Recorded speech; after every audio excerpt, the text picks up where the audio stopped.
let me set the scene. You finally get ready for bed. You've done your skincare, you've brushed your teeth, and so you decide to lie down. When you looked at the time, well, it was only around 9, so you could afford to go on your phone for a while. You start scrolling and scrolling and keep watching and watching, and all of a sudden, you look up at your clock. Oh boy, 3 a.m. Oh man, you have school tomorrow. Looks like you'll be getting no sleep tonight. Oops. Well, I've been in that situation countless of times. It's really bad. I'm gonna tell you a secret. You actually have control over your sleep schedule. And guess what? It's easier than you think. Let's break it down in 7 steps. Stick around because the 7th one is pretty awesome. Number 1, adjusting your sleeping time. The problem often isn't waking up. If we need to get out of bed, we can do it. The problem is sleeping early enough. Nobody wants to get in bed at 9 p.m. Nobody.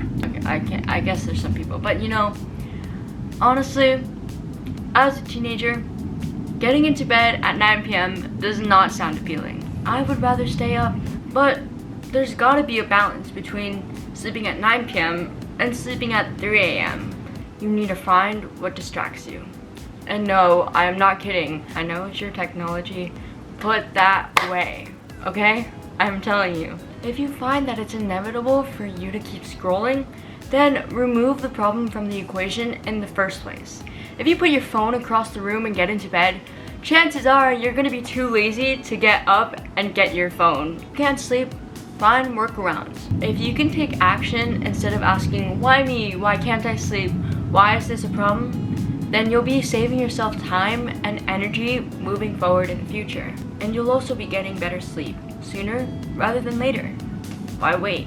Number 2, know yourself. Ask yourself what is realistic, what is your bedtime right now, and what is the goal you want to achieve. What is the amount of hours of sleep you want every single day, and you need to work towards that goal. Progress and consistency doesn't happen overnight. And remember, if you fail, don't beat yourself up. The best inventions that were successful had dozens of prototypes. The best artists were pushed away until finally someone recognized their genius, even after they died. Yeah, that was kind of depressing. Because, you know, they died. But you know what? It's fine. I'm gonna pretend I didn't see that. No, because why is that so true? Limit your options. And no, I don't just mean screen time. I mean literally. Limit your options. When you're doing work, put everything around you away. Whatever tasks you have, give yourself only those options. You can think about, I have to get this homework done. I need to edit this video. I need to do laundry. Those 3 tasks are my options. And my 4th option is to go to sleep. I am only letting myself do one of these 4 things. No ifs, no buts. Haha, so funny. You are to either do one of these 4 tasks and make sure you stay on task. Staying on task is hard, but over time, it definitely becomes more of a mindset. And think about it this way. If you wake up in a year not having gotten your stuff done, not having the goals you wanted to achieve done, and still having a ruined sleep schedule, how are you gonna feel?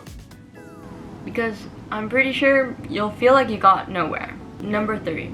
If you struggle with getting up every morning, here are some things I do. You really need to find what incentivizes you to get up and get going with your day. For me, the thing that gets me up every morning is legitimately skincare. It's a really good habit that I have, so I implement that into my routine. Likewise, you need to find something similar, like for example, having a yummy breakfast, listening to super good pumping music, even if it's something as simple as saying hi to your dog. And those are all ways to get you out of bed without feeling like it's punishing, because you're getting to do something that you want to do.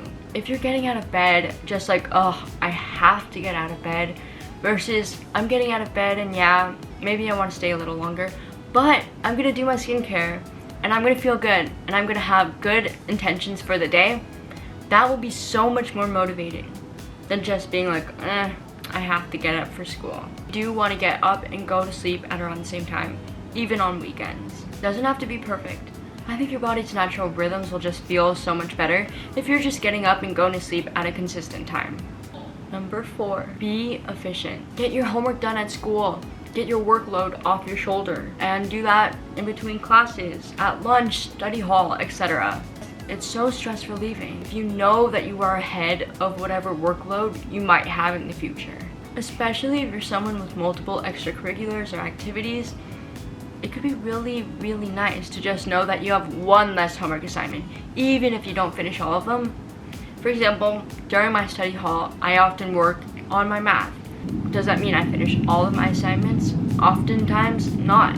However, it means it's one less thing to worry about when I get home after tennis. Another thing I highly recommend is getting a planner. I'm telling you, planners are my loves. I love planners so much. I am constantly writing things down. If you're someone who stresses over school, just remember that sleep helps you absorb information better and might help you on future tests, rather than showing up at school with like 3 hours of sleep and like nothing in your brain. That's not going to be helpful for you or your future studies at all. I'd rather you prioritize your sleep, honestly, over homework. Not that I'm encouraging you to not do homework, but I am saying that often we like to think about as school and homework at odds, but actually they kind of go hand in hand. School allows you to learn and educate yourself, as well as set yourself up for the future if that's the future that you want. And sleep helps you retain that information and also helps you be ready and energized for the next day at school. So it's kind of a cycle. That perspective actually helps me a lot, because instead of thinking, oh, school will never allow me to sleep, although that is sometimes true, I think of them as friends that need to balance each other out. Number 5, keep a clock visible. Personally, I find that I hold myself the most accountable when I have a clock or a timer right next to me. There are numerous apps you can download if you wish to, or if you prefer, you can literally just use your nightstand clock or a watch. The goal is to find what works best for you and what keeps you going and accountable. Number 6, make homework enjoyable for you. Romanticizing homework has legitimately helped.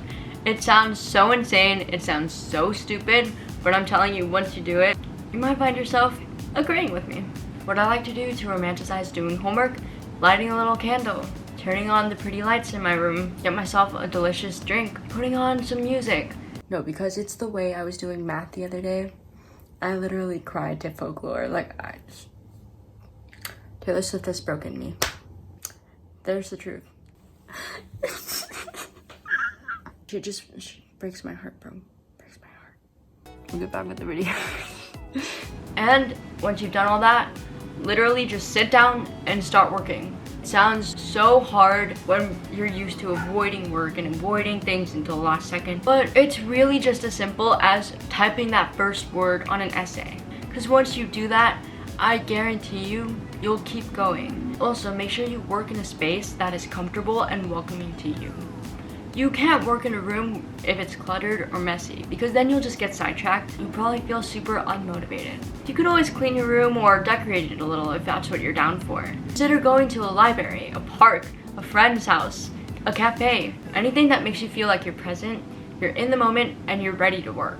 Being in an environment that's surrounded by people holds me accountable, because I feel like they're watching me, and I feel like, honestly, I'm the main character. I'm getting my stuff done, and I look cute while doing it. I'm kidding. Number 7, prepare, prepare, prepare. And don't wait for the perfect time to start something. Do things that will set you up for success. Preparing your school bag, putting out your clothes for the next morning. These steps will all actively show your mind that you are trying to be a different person, and your mindset will change along with it. The truth about life is that you never know what will happen. Don't wait for the perfect time to start something. I spent so many months and days of my life waiting for the perfect time to do YouTube, waiting for the perfect time to do my homework assignments. What was I doing? Literally, what was I doing? If the weather is perfect and my mood is good and I have the perfect clothes on, then I'll do math. Newsflash, there is no perfect moment. And in fact, there never will be. So essentially, I wasted my own time, and we can put our best foot forward by doing things in advance, by saying, well, I don't really feel like doing math homework today, but maybe I'll just do 1 page instead of all 3. Even that 1 page might save you hours of work tomorrow. Or maybe let's say your friends decided to hang out the next day. You'll be like, oh my gosh, I can go hang out because I at least did that 1 page of homework. So I only have to do 2 tonight. That's better than doing 3. You're actually saving more time by not procrastinating. All the hours you scrolled on TikTok or Instagram, I guarantee you, you don't even remember most of them. I don't remember any of it, and I probably scrolled on TikTok so much last year. Isn't that wild? I remember getting my homework done and being able to go to the beach. Those are things I remember. I do not remember the hours I spent on social media at all. Pretty mind-blowing. Overall, just remember that the best you can do is control what you can, like your sleep, what you do throughout the day, the way you manage your time, your homework, etc. This way, you'll feel better about accepting what you cannot control. And you know what? Improving your sleep schedule comes with so many benefits. When you choose to go to bed at 11 instead of 3, your body and brain will thank you. And you'll thank yourself tomorrow too when you feel rested and well energized. Also, keep in mind that results will not come right away. My results literally did not come until maybe over a year. I struggled my entire sophomore year with sleep. It was horrible. But yeah, I fixed it on a complete fluke. And by sticking to it, instead of just giving it up like I had done previously, if I can do it after a year of struggling, you can do it after 2, 3, 4, however long. It's really easy to believe that you're stuck in bad habits, but just give yourself patience and time. Alright, so I know this has been a lot to take in. This is a new format that I'm trying out. I really hope you like it. But don't worry, I'll also have vlogs and lots of other content. I'm just trying out different fields and seeing what I love. A few of them are coming soon. I just need to edit them and match them together, but don't worry, they're there and they're coming, so keep a lookout for that. I hope you feel like you're not just surviving and that you're actually gonna start thriving after this. Don't forget to hit like, subscribe, and also don't forget to follow my socials at gabihope222. Please drink water, eat some delicious food, and give yourself love. You deserve it. Don't forget that. Love you, you shine so bright, and I'll see you next time. Thanks for watching.